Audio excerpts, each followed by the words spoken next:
बहुत समय पहले की बात है। विंध्याचल की पहाड़ियों के नीचे स्वर्णपुर नाम का एक समृद्ध गांव था। उस गांव का जमींदार था रुद्र प्रताप। रुद्र प्रताप दिखने में तो विशाल और प्रभावशाली था, लेकिन उसका हृदय पत्थर से भी कठोर था। गांव वाले उसे लौह पुरुष कहते थे, इसलिए नहीं कि वो बहादुर था, बल्कि इसलिए क्योंकि उसके मन में किसी के लिए कोई संवेदना नहीं थी। रुद्र प्रताप का मानना था कि दुनिया में केवल दो ही चीजें सच है, सत्ता और संपत्ति। वो किसानों से भारी लगान वसूलता, बीमारों की मदद करने के बजाय उन्हें गांव से बाहर फिंकवा देता और बच्चों की हंसी उसे शोर लगती थी। एक साल स्वर्णपुर में भीषण अकाल पड़ा। खेत सूख गए, कुएं खाली हो गए और पशु मरने लगे। गांव के लोग अपनी करुण पुकार लेकर रुद्र प्रताप के महल के द्वार पर पहुंचे। हुजूर, इस बार फसल नहीं हुई है, हमारे बच्चे भूखे मर रहे हैं, कृपया इस साल का लगान माफ कर दें। एक वृद्ध किसान ने हाथ जोड़कर कहा। रुद्र प्रताप बालकनी पर खड़ा होकर नीचे देख रहा था। उसने ठंडी हंसी हंसते हुए कहा, लगान जमीन का किराया है, तुम्हारी दया की भीख नहीं। जिसके पास अनाज नहीं, वो अपनी जमीन मुझे सौंप दे। मुझे भावुकता से नफरत है। उसी रात महल के दरवाजे पर एक धूल से लथपथ साधु आया। उसने पीने के लिए एक गिलास पानी मांगा। रुद्र प्रताप ने उसे दुत्कारते हुए कहा, यहां मुफ्त में कुछ नहीं मिलता, जाओ यहां से। साधु ने उसकी आंखों में देखा और शांत स्वर में बोला, रुद्र प्रताप, तुम्हारे पास अपार धन है, लेकिन तुम्हारा सीना खाली है। जिस हृदय में दया नहीं, वो अंगार के समान है। आज से तुम जो भी छुओगे वो पत्थर बन जाएगा। जब तक कि तुम निस्वार्थ भाव से किसी के आंसू नहीं पहुंचते। रुद्र प्रताप हंसा, ये सब कहानियां हैं। लेकिन जैसे ही उसने साधु को धक्का देने के लिए हाथ बढ़ाया, साधु गायब हो गया। अगली सुबह जब सूर्य की पहली किरण ने रुद्र प्रताप के भव्य शयन कक्ष की खिड़की पर दस्तक दी, तो उसे रात के उस साधु की बातें एक बुरा सपना लग रही थी। उसने उपहास में सिर हिलाया और अपने पास रखे नक्काशीदार सोने के जग की ओर हाथ बढ़ाया। वो प्यासा था और शीतल जल की एक घूंट पीना चाहता था। जैसे ही उसकी उंगलियों ने उस ठंडे सोने को छुआ, एक सिहरन उसके पूरे शरीर में दौड़ गई। उसकी आंखों के सामने वो चमकता हुआ पीला सोना पल भर में धुंधला पड़ गया और एक मटमैले खुरदरे काले पत्थर में तब्दील हो गया। जग के भीतर का पानी भी जम गया और कंकड़ की तरह फर्श पर गिर पड़ा। रुद्र प्रताप के चेहरे का रंग उड़ गया। नहीं, ये नहीं हो सकता, वो चिल्लाया। उसने डरकर अपने मखमली बिस्तर के चादर को पकड़ना चाहा, लेकिन मखमल की वो कोमलता गायब हो गई। जहां जहां उसके हाथ पड़े, वो कीमती कपड़ा पत्थर की एक सख्त और भारी शिला बन गया।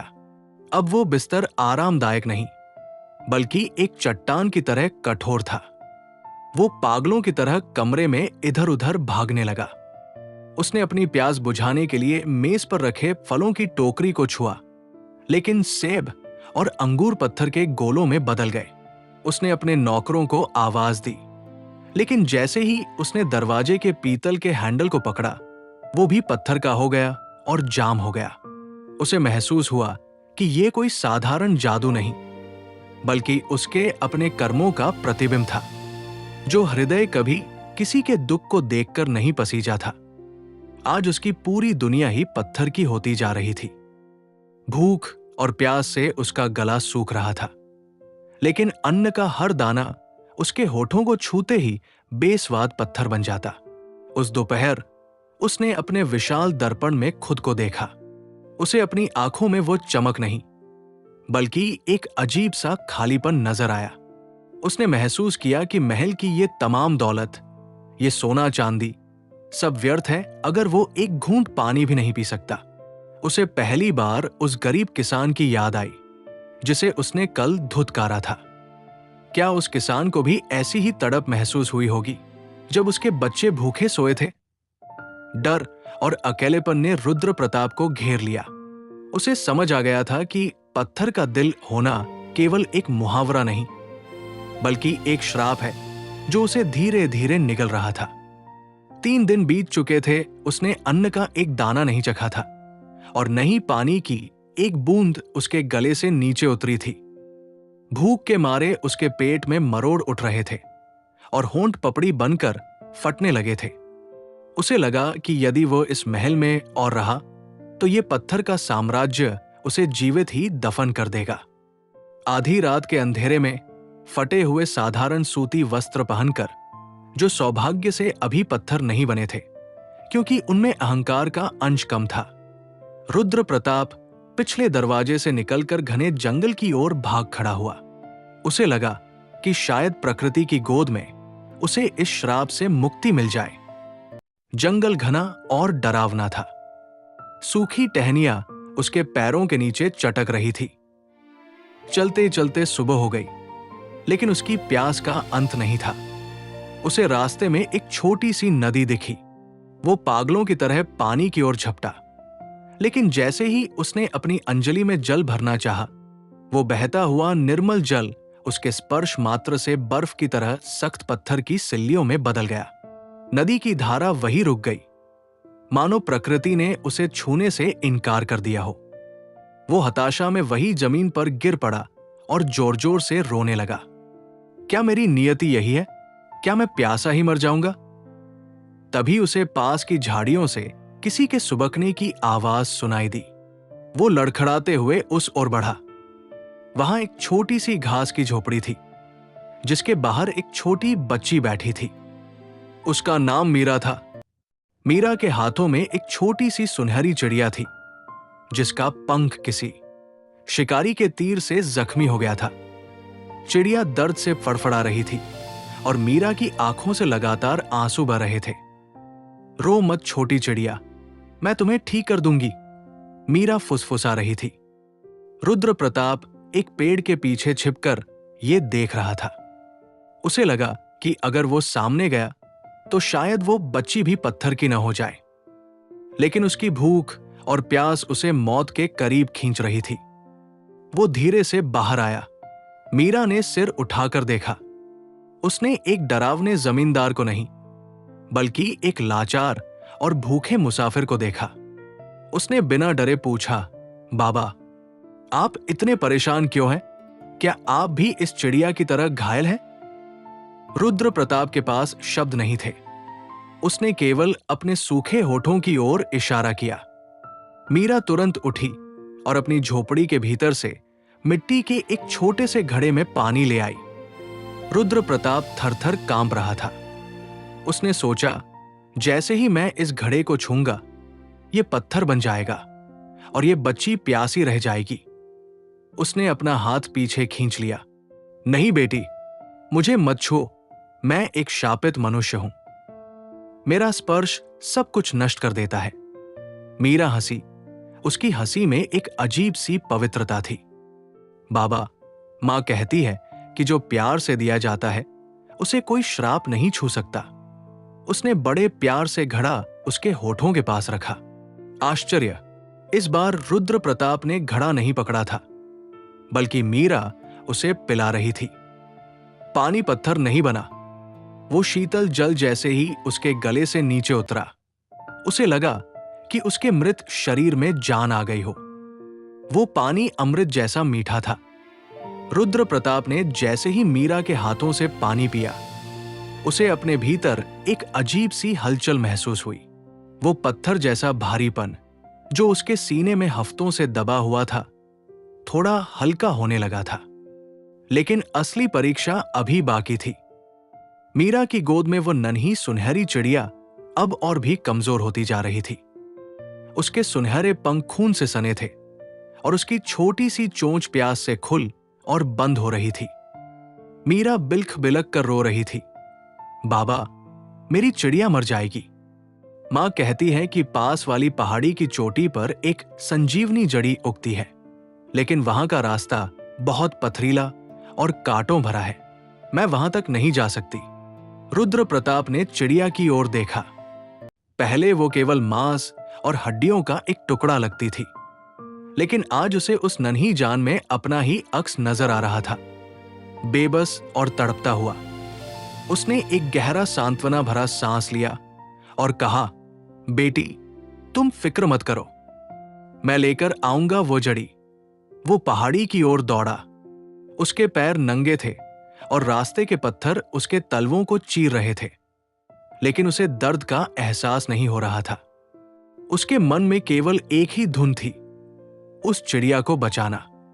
जब वो चोटी पर पहुंचा तो उसे वो दुर्लभ जड़ी दिखाई दी, लेकिन जैसे ही उसने उसे तोड़ने के लिए हाथ बढ़ाया, वो ठिठक गया।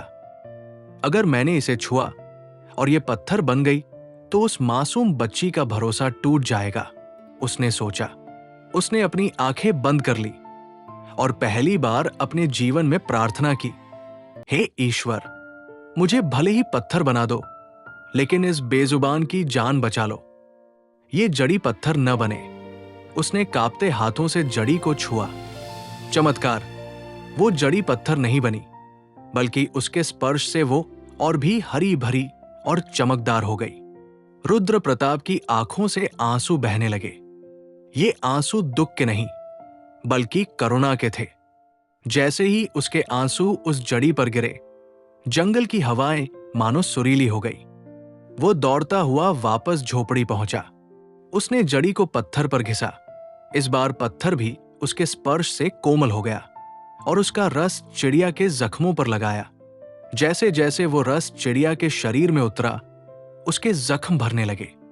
कुछ ही पलों में चिड़िया ने अपने पंख फड़फड़ाए और एक मीठी चहचहाहट के साथ मीरा के कंधे पर जा बैठी। मीरा खुशी से उछल पड़ी और उसने दौड़कर रुद्र प्रताप को गले लगा लिया। आप बहुत अच्छे हैं बाबा, आप जादूगर हैं। जैसे ही उस मासूम बच्ची के छोटे छोटे हाथों ने रुद्र प्रताप को छुआ, उसके शरीर से एक काली छाया निकलकर धुएं में विलीन हो गई। उसके कपड़े, जो पत्थर जैसे भारी थे, फिर से हल्के हो गए। उसका चेहरा, जो क्रोध और अहंकार से सख्त रहता था, अब शांति और तेज से चमक रहा था। साधु का श्राप पूरी तरह टूट चुका था। पत्थर का दिल अब धड़कने लगा था, अपनों के लिए नहीं, बल्कि दूसरों के दुख के लिए। जंगल की उस छोटी सी झोपड़ी में मीरा और उसकी चिड़िया को विदा कर रुद्र प्रताप स्वर्णपुर की ओर चल पड़ा। उसके चलने के अंदाज में अब वो पुराना अहंकार नहीं था। उसके कदम भारी नहीं, बल्कि हल्के थे, मानो बरसों का बोझ उसके कंधों से उतर गया हो। उसके फटे हुए वस्त्र और धूल से सना चेहरा उसे एक जमींदार नहीं, बल्कि एक साधारण पथिक बना रहे थे। जैसे ही वो गांव की सीमा पर पहुंचा, उसने देखा कि अकाल ने गांव को पूरी तरह अपनी चपेट में ले लिया था। लोग भूख से बेहाल थे और सड़कों पर सन्नाटा था। जैसे ही किसी ने उसे पहचाना, फुसफुसाहट शुरू हो गई। देखो, वो निर्दयी जमींदार लौट आया है। शायद अब हमारी जमीनें छीनने आया है। कुछ क्रोधित युवकों ने पत्थर उठाए और उसकी ओर फेंकने लगे। एक पत्थर रुद्र प्रताप के माथे पर लगा और खून की एक पतली धार बह निकली। पुराने रुद्र प्रताप ने शायद पूरे गांव को जलवा दिया होता, लेकिन आज का रुद्र प्रताप केवल शांत खड़ा रहा। उसकी आंखों में क्रोध नहीं, बल्कि पश्चाताप के आंसू थे। भाइयों, उसने हाथ जोड़कर ऊंची आवाज में कहा, मैं यहां तुमसे कुछ लेने नहीं, बल्कि सब कुछ लौटाने आया हूं। मैं वो पत्थर का दिल वाला इंसान मर चुका हूं। आज तुम्हारे सामने तुम्हारा एक सेवक खड़ा है। गांव वाले हैरान रह गए। रुद्र प्रताप ने तुरंत अपने महल के विशाल अनाज के भंडार, ग्रैनरीज के ताले तुड़वा दिए। उसने खुद अपने हाथों से अनाज की बोरियां उठाई और भूखे परिवारों के बीच बांटना शुरू किया। वो अनाज जो कल तक उसके लिए केवल सौदा था, आज उसे किसी पुण्य की तरह लग रहा था। उसने घोषणा की, आज से स्वर्णपुर की सारी जमीन किसानों की है। लगान का काला कानून खत्म होता है और मेरे महल का एक हिस्सा बीमारों और अनाथों के लिए अस्पताल और पाठशाला बनेगा। धीरे धीरे गांव का नक्शा बदलने लगा। अकाल का साया छंटने लगा, क्योंकि रुद्र प्रताप ने अपने निजी कोष से नए कुएं खुदवाए और नहरों का निर्माण करवाया। जो हाथ पहले केवल चाबुक पकड़ना जानते थे, अब वे मिट्टी में बीज बोने और गरीबों के आंसू पोंछने के काम आ रहे थे। महीनों बाद वही रहस्यमयी साधु फिर से गांव की चौपाल पर दिखाई दिया। रुद्र प्रताप ने दौड़कर उनके चरण स्पर्श किए। साधु मुस्कुराए और बोले, रुद्र प्रताप, पत्थर का दिल होना श्राप था, लेकिन दूसरों के लिए धड़कने वाला दिल होना ही मनुष्य का असली वरदान है। तुमने अपनी परीक्षा पास कर ली है। रुद्र प्रताप ने महसूस किया कि अब उसके पास सोने के जग नहीं थे, लेकिन उसके पास सैकड़ों लोगों का आशीर्वाद था। अब वो लौह पुरुष नहीं, बल्कि जननायक बन चुका था। स्वर्णपुर अब सच में सोने जैसा चमकने लगा था, क्योंकि वहां के लोगों के चेहरों पर मुस्कान लौट आई थी।